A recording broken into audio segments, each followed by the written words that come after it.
எல்லாத்துக்கும் வணக்கங்க. எல்லாரும் எப்படி இருக்கீங்க? எல்லாரும் நல்லா இருக்கீங்கன்னு நெனைக்கிறேன். நானும் நல்லா இருக்கேன்.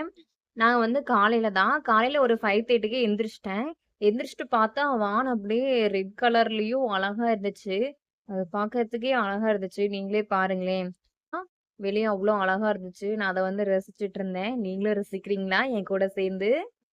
அதுக்கு பிறகு அத்தையும் எந்திரிச்சு வந்தாங்க. அத்தையும் எந்திரிச்சு வந்துட்டு எனக்கு வந்து கொஞ்சம் ஹெல்ப்ஃபுல்லா பண்ணிட்டு இருந்தாங்க. கைஸ், நான் தெரியாம மீன் மசாலா கொட்டுறதுக்கு பதிலா மிளகாய் தூள் அள்ளி கூட்டிட்டா வந்து நீங்களே சொல்றீங்களா? 6 மணி சர்க்கரை அள்ளி போட்டுட்டேன். இன்னைக்கு ஒரு நான் பெரிய கனவுன கண்ட நல்லா மீன் குழம்பு வச்சு சாப்பிடலாம் அப்படின்ட்டு. ஆனா இல்லையோ, இன்னும் பாடிட்டு இருந்தேன்னு தெரியல. திடீர்னு சரி அது மீன் குழம்பு மசாலான்னு சொல்லிட்டு அள்ளி போட்டேன். அழகையே வந்து போல சர்க்கரை போடுவாங்களான்னு கேட்டா போடக்கூடாது, எண்ணெய் ஊத்தணும்னு சொன்னாங்க. நாங்க என்ன பண்ணுவோனே தெரியல. எங்க வீட்டுக்காரர் அத்தை ஊருக்கு போனாங்கன்னு சொன்னதுனால ஊருக்கு போயிட்டு கேக்கு, பிரியாணி செஞ்சிருக்காங்க. அதெல்லாம் கொண்டு வந்திருக்காங்க. வாங்க பார்க்கலாம். கேக் குடுத்து அனுப்பியிருக்காங்க.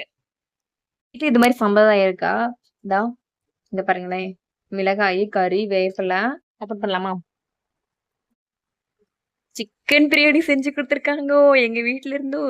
அதுக்கு பிறகு வந்து பிரியாணி சாப்பிட்டாச்சு. பிரியாணி வயிறுனமா சாப்பிட்டேன். பருப்பு குழம்பு சாப்பிடல, சாப்பாடும்